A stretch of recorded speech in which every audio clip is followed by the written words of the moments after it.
And we were out back of my parents' home and swimming in the pool. And William was too young to be swimming, so we had a paddle pool behind us on the pool deck. And we were chitter-chattering and just kind of getting out of the pool for lunch. And I turned around and William wasn't there.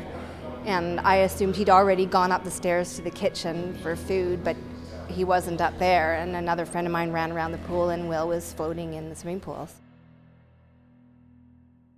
We got a call, and I think the way it came in, it was a suspected drowning, and that's all the information we had. We had the address and showed up, and there's a lot of people around.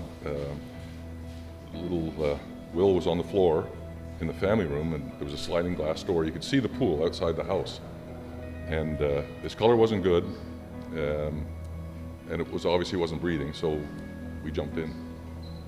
Without hesitation, the captain actually started mouth to mouth while we were getting the airway and BVM out, and he took full control of the whole situation as well. I was just 2 years in the job. We all were about 2 years in the job, so for us it was quite the experience at the time. When first responders go into an incident and that person goes to hospital or goes to whatever next level of care is, we never hear the outcome of that particular incident. We were told, I think it was in the news as well, that the child, or in a newspaper, that Will had passed away. Well, we even came to work the next day, and you have to understand how firemen work. We didn't say a lot about it, but we did acknowledge that we'd heard he hadn't made it. If you do this job for any length of time, you carry a lot of that negative stuff with you. We're trained to do what we do, and we really want to make a difference. And if you don't make that difference, it's crushing in a way.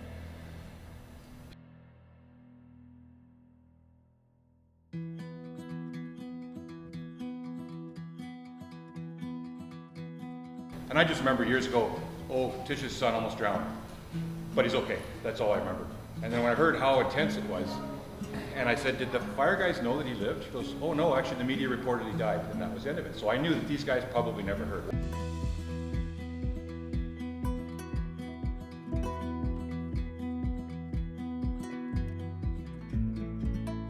He's 19 years old now, and he's at university in Waterloo taking geotechnical engineering. But just knowing that Will had survived was like a huge relief, and it was a gift, as you said. Yeah, it was actually it was nice. Yeah. We all carry some ghosts. It's part of the job. It's funny being a firefighter, because you get thrown into a situation that's not of your making, that you don't really have all the information on, you don't understand what you're going to do, but you go in and through your training, your experience, and intuition, you just deal with the problem or the incident as best you can. I think you can make a correlation. My father was in the war. He was a pilot in the war, and he very seldom talked about his history in the war, because in a lot of respects they bury that stuff.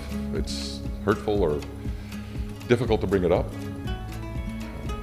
When you get a good incident, it's nice that there can be a reaction.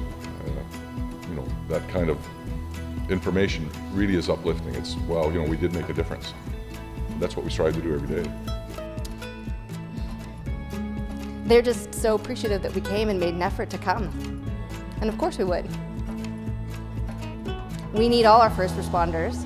We need to cherish our first responders, respect our first responders, and I understand that there are privacy rules in place that don't allow first responders to find out when there's a happy ending, but they carry a lot of stress because of their jobs, and to know even if there's one person that had the rest of their life because of them could make those other situations a lot easier to deal with. We've come a long way in my career on this job, and we're much more aware of the effects of mental trauma on all first responders, firefighters, paramedics, police officers, and we're doing a much better job acknowledging that strain. We're 10 times more likely to think about suicide. We're 6 times more likely to be addicts. These are significant issues in our industry. And you could see the emotion on both firefighter Sumner and Captain Appleby's face to hear that this had a positive outcome, and that's profound. But what it really shows us is the significant effect on this trauma for all of us first responders.